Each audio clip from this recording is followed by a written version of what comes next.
नमस्कार, स्वागत है आप सबका आपके अपने चैनल चार भुजा ई मित्र पर। आज के वीडियो में आपके साथ में 7 ऐसी बातें शेयर कर रहा हूँ जिनका अगर आप ध्यान रखेंगे तो आपकी आईडी कभी भी बंद नहीं होगी।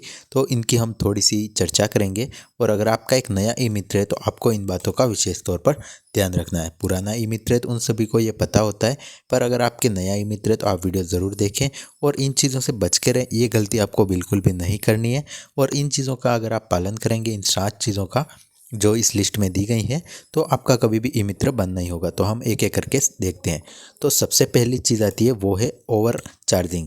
तो ओवर चार्जिंग से आपके काफ़ी ज़्यादा ई मित्र आप देखें तो बंद होते हैं और उनकी आईडी कैंसिल होती है, उनके ऊपर जुर्माना भी लगता है। ओवर चार्जिंग हो गया कि आपके पास में एक रेट लिस्ट होगी, उस रेट लिस्ट में किसी चीज़ का अगर 50 रुपये लिखा हुआ है और आप उस कस्टमर से 100 रुपये कुछ भी आप चार्ज कर रहे हैं, एक्स्ट्रा जो भी आप चार्ज कर रहे हैं, तो आपको ओवर चार्जिंग में गिना जाएगा। और आपकी जो आईडी है उस पर अगर इस तरह की कंप्लेंट आती है तो उसकी जांच में अगर ये चीज़ सही पाई जाती है तो आपकी आईडी बंद होनी कंफर्म है। तो आपको ओवर चार्जिंग नहीं करनी, रेट लिस्ट में जो रेट दी गई हैं उसी रेट पर आपको काम करना है। बाकी भी आप उसके साथ में कोई कार्य करते हैं तो उसका कस्टमर को बता देना है कि आपने ये पेमेंट इस चीज़ का लिया है। उन्हें क्लियर कर देना है कि आपने जो काम ई मित्र के थ्रू किया है, जो कि रेट लिस्ट के अंदर है, उसका आपने ओवर चार्जिंग नहीं किया है। तो उन्हें आपको बता देना है कि यहाँ पर 50 रुपये चार्ज है, ये मैंने 50 रुपये लिए हैं और इसके अलावा जो फ़ोटोकॉपी और दूसरा जो भी कार्य है इसके पेमेंट ये एक्स्ट्रा हुए। तो आपको उन्हें सही बता देना है ताकि आप किसी प्रकार के झंझट में ना आए। नेक्स्ट चीज़ है बैनर और रेट लिस्ट की। ये आपको पता ही होगा कि आपके ई मित्र पर आपका एक बैनर होना अनिवार्य है। आपकी जो रेट लिस्ट है वो आपकी बनी हुई लगी हुई होनी अनिवार्य है। तो आपके शॉप के अंदर आपकी रेट लिस्ट होनी चाहिए। ये नहीं होती है तो आपके ई मित्र पर पेनल्टी लगती है और आपकी आईडी बंद भी हो सकती है। इसके अलावा आपका जो ई मित्र लाइसेंस है वो भी आप अपने ई मित्र में फ़ोटो फ्रेम करके आप पर टांग सकते हैं। नेक्स्ट चीज़ आती है मिनिमम ट्रांजिशन। तो ये दोनों चीज़ें तो आप देखें लगातार सभी चीज़ों में बताए जाते हैं, पर कुछ चीज़ें हैं जो कि आपको कम ही पता होगी, फिर भी बता देता हूँ मैं। तो एक और चीज़ आती है वो है मिनिमम ट्रांजिशन। तो इसमें ई मित्र में कुछ महीने के जो ट्रांजेक्शन्स होते हैं वो तय होते हैं कि ग्रामीण इलाकों में अगर आपका ई मित्र है तो कितने ट्रांजेक्शन करने, और आपका अगर शहरी इलाके में है तो आपको कितने ट्रांजेक्शन करने अनिवार्य। अगर आप वो नहीं करते हैं तो आपकी ई मित्र आईडी को बंद कर दिया जाता है और उस पर पेनल्टी लगा दी जाती है। तो आपको विशेष तौर पे ध्यान देना है। ट्रांजेक्शन के लिए आप चाहें तो लाइट बिल भर सकते हैं, मोबाइल का रिचार्ज कर सकते हैं और भी कई काम होते हैं जो आप करके अपने ट्रांजेक्शन बढ़ा सकते हैं। तो आपको कुछ ट्रांजेक्शन्स की जो रिक्वायरमेंट होती है वो आपको पूरी करनी ज़रूरी होती है। तो ये 3 चीज़ें हो गई, ये तो नॉर्मली आपको करनी है।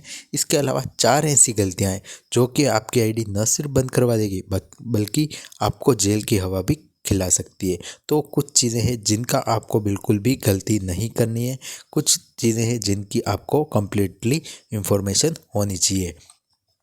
अगली आप देखें तो रॉन्ग डॉक्यूमेंट अपलोड, मतलब कि आप किसी का कोई डॉक्यूमेंट बनाते हैं, जैसे कि आपने किसी का मूल निवास बनाया तो उसमें फ़ोटो किसी का चिपका दिया या फिर कुछ भी ऐसा फर्जीवाड़ा जैसा लगता है तो आपके ऊपर भारी कार्रवाई हो सकती है। तो यहाँ पर आपको कम्प्लीटली ध्यान देना है कि जिसका भी आप डॉक्यूमेंट अपलोड करते हैं अपनी मित्र आईडी पर, जैसे कि किसी का मूल निवास बना रहे हैं, तो उसके डॉक्यूमेंट को एक बार सही से आप जांच जरूर कर लें कि उसमें जो सभी दस्तावेज लगे हुए वो सही हैं। किसी का फ़ोटो उल्टा सीधा नहीं होना चाहिए, बाकी आपके ऊपर पेनल्टी भारी लगने वाली है। मतलब कि जिसका आप मूल निवास बना रहे हैं उसका ही लेटेस्ट फ़ोटो उस पर होना चाहिए। उस पर आप सरपंच से सेल्फ अटेस्ट भी, जो सरपंच से अटेस्ट है वो भी आप करवा सकते हैं। तो ये चीज़ें आपको ध्यान रखनी, कोई भी रॉन्ग डॉक्यूमेंट आपका अपलोड नहीं होना चाहिए। कोई भी गलत डॉक्यूमेंट अगर कोई लाता है तो आपको उसकी पहले जांच कर लेनी है, उसके बाद में ही उन्हें ई मित्र अपनी आईडी पर चढ़ाने हैं, बाकी आप भारी फंस सकते हैं। अगली जो चीज़ है वो है रॉन्ग इन्फॉर्मेशन या फिर मिसगाइड। मतलब कि अगर आपके ई मित्र पर कोई किसी सर्विस के लिए आता है और आपके ई मित्र पर वो सर्विस है और फिर भी आप अपने कस्टमर को मना करते हैं तो भी आपके खिलाफ कार्रवाई हो सकती है। ई मित्र पर जो सर्विसेज होती है उन्हें आपको अपने कस्टमर को देनी होती है। फिर भी अगर आपको कोई सर्विस है जिसकी जानकारी नहीं है तो आप उन्हें मिसगाइड ना करें कि ये सर्विस अभी बंद है, ये नहीं चल रही है। अगर आपको किसी चीज़ के बारे में नहीं पता है कि ये सर्विस किस प्रकार से यूज़ करनी है और आप चाहते हैं कस्टमर का नुकसान ना हो गलत अपलोड के कारण या फिर गलत इंफॉर्मेशन के कारण, तो आप उन्हें बता दीजिए कि हमारे यहाँ पर सर्विस तो है पर हमें इसे यूज़ करना नहीं आता है, अभी हम नए हैं, अभी हम सीख रहे हैं। तो आप किसी और मित्र का सजेशन दीजिए जो इसके लिए काम कर सकता है। उन्हें आप मिसगाइड मत कीजिए कि ये सर्विस आगे से बंद है या ऐसा कुछ भी आपको नहीं करना है।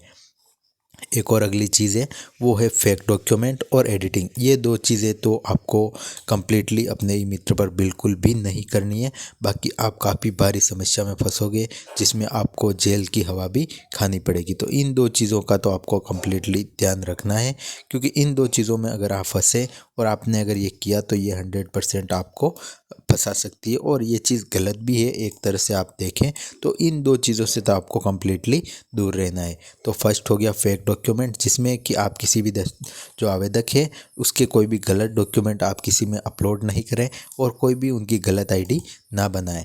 और एक और चीज़ हो गई एडिटिंग। इन दोनों को आप कंबाइन में समझें तो भी आप समझ पाएंगे। जैसे कि कोई आपके पास आता है कि हमें आधार कार्ड सही करवाना है और इसमें सिर्फ हमें डेट यूज़ करनी है, डेट चेंज करनी है, नाम चेंज करना है और आप एडिटिंग करके चेंज कर दीजिए फ़ोटोशॉप जैसे सॉफ्टवेयर से। ऐसे कई कस्टमर आते होंगे आपके पास भी, पर ये काम आपको बिल्कुल भी नहीं करना है, ये मैं आपको कम्प्लीटली बता देता हूँ। इससे आप इतने भारी फंस सकते हैं क्योंकि ये एक तरह से जुर्म है। इसमें आपको ई मित्र आईडी की बात नहीं होगी, इसमें अगर आप फंसे तो आपको जेल की हवा भी खानी पड़ेगी, जहाँ पर ज़मानत तक के आपको काफ़ी ज़्यादा आपको लाले पड़ जाएंगे। तो ये आपको कम्प्लीटली ध्यान रखना है। किसी भी डॉक्यूमेंट में कभी कोई छेड़खानी आपको नहीं करनी। कोई कह दे कि मेरे सिर्फ आपको एक डेट में ये वाला थोड़ा सा चेंज करना है, जो तारीख है उसे 1 साल बढ़ा दीजिए, मैं कहीं यूज़ नहीं करूँगा, तो ऐसा कोई भी आए आपको क्लियर मना कर देना है। अगर कोई आधार से जुड़ा हुआ आ रहा है उन्हें आप आधार सेंटर का एड्रेस बता दीजिए कि वहाँ पर जाइए, आपका काम हो जाएगा। पर आप अपने हिसाब से कोई छेड़खानी उसमें नहीं करेंगे। फ़ोटो चेंज का कोई भी ऑप्शन आपके पास नहीं है। आपको आधार अगर कोई डाउनलोड करवाता है तो उससे सिर्फ डाउनलोड करके आप प्रिंट करके दीजिए, जो ई आधार होता है। आप उसमें कोई एडिटिंग मत कीजिए। कोई कह दे कि मेरा फ़ोटो चेंज करना है, साफ़ करना है, तो ऐसी कोई भी चीज़ आपको नहीं करनी है। तो ये चीज़ें आपको कम्प्लीटली ध्यान रखनी है। और बाकी आप एडिटिंग अगर किसी डॉक्यूमेंट में करते पाए जाते हैं तो आपके खिलाफ़ भारी कार्रवाई होगी। और इसके लिए मैं भी आपको कम्प्लीटली वार्न कर रहा हूँ कि ऐसी चीज़ आपको ई मित्र पर बिल्कुल ही नहीं करनी है। आप एक बिज़नेस करने के लिए बैठे तो आपको कम्प्लीटली इसका ध्यान रखना है। तो ये जो चीज़ें हैं, बाकी आप इन चीज़ों में अगर आएंगे तो ज़्यादा से ज़्यादा आपको पेनल्टी लगेगी, कुछ टाइम के लिए आपकी आईडी बंद होगी, ये चीज़ें आपके ऊपर कार्रवाई होगी। पर अगर इन दो चीज़ों में आप फेक डॉक्यूमेंट या एडिटिंग में पकड़े गए तो आप जानते हैं कि काफ़ी गलत आप फंसने वाले हैं। तो आपको ये चीज़ें तो बिल्कुल दूर रहना है। किसी के भी दस्तावेज में कोई भी एडिटिंग नहीं करनी है। जो भी आपके दस्तावेज ओरिजिनल लेकर आता है उन्हें आपको कंप्लीट बता देना है कि हमारे यहाँ पर किसी प्रकार की एडिटिंग नहीं होती है। बाकी 150 रुपये के चक्कर में आप काफ़ी ज़्यादा फंस सकते हैं। और इसके अलावा ये एक गलत चीज़ भी होगी क्योंकि उसका वो क्या यूज़ करता है हमें पता नहीं होता है। उसके बाद में अगर कुछ ऐसा गलत यूज़ करता है जिससे कि आप किसी और कार्रवाई के अंदर भी फंस जाएँ जिससे आपका कोई लेना देना नहीं है, तो भी आप फंस सकते हैं। क्योंकि आपके पास ई मित्र आईडी है तो आपकी ज़िम्मेदारी कि आपको अपना ई मित्र सही से चलाना है और कम्प्लीटली ध्यान रखना है। तो ये छोटी सी जानकारी थी, आशा करूँगा आपके लिए ज़रूर हेल्पफुल साबित हुई होगी। अगर आपने भी अपना नया ई मित्र खोला है तो कमेंट करके यस लिखें, और आपको कोई हेल्प चाहिए हो तो कमेंट करें, मैं आपकी हेल्प करने की पूरी कोशिश करूँगा। तो मिलते हैं नेक्स्ट वीडियो में। इस वीडियो में इतना ही। वीडियो देखने के लिए धन्यवाद।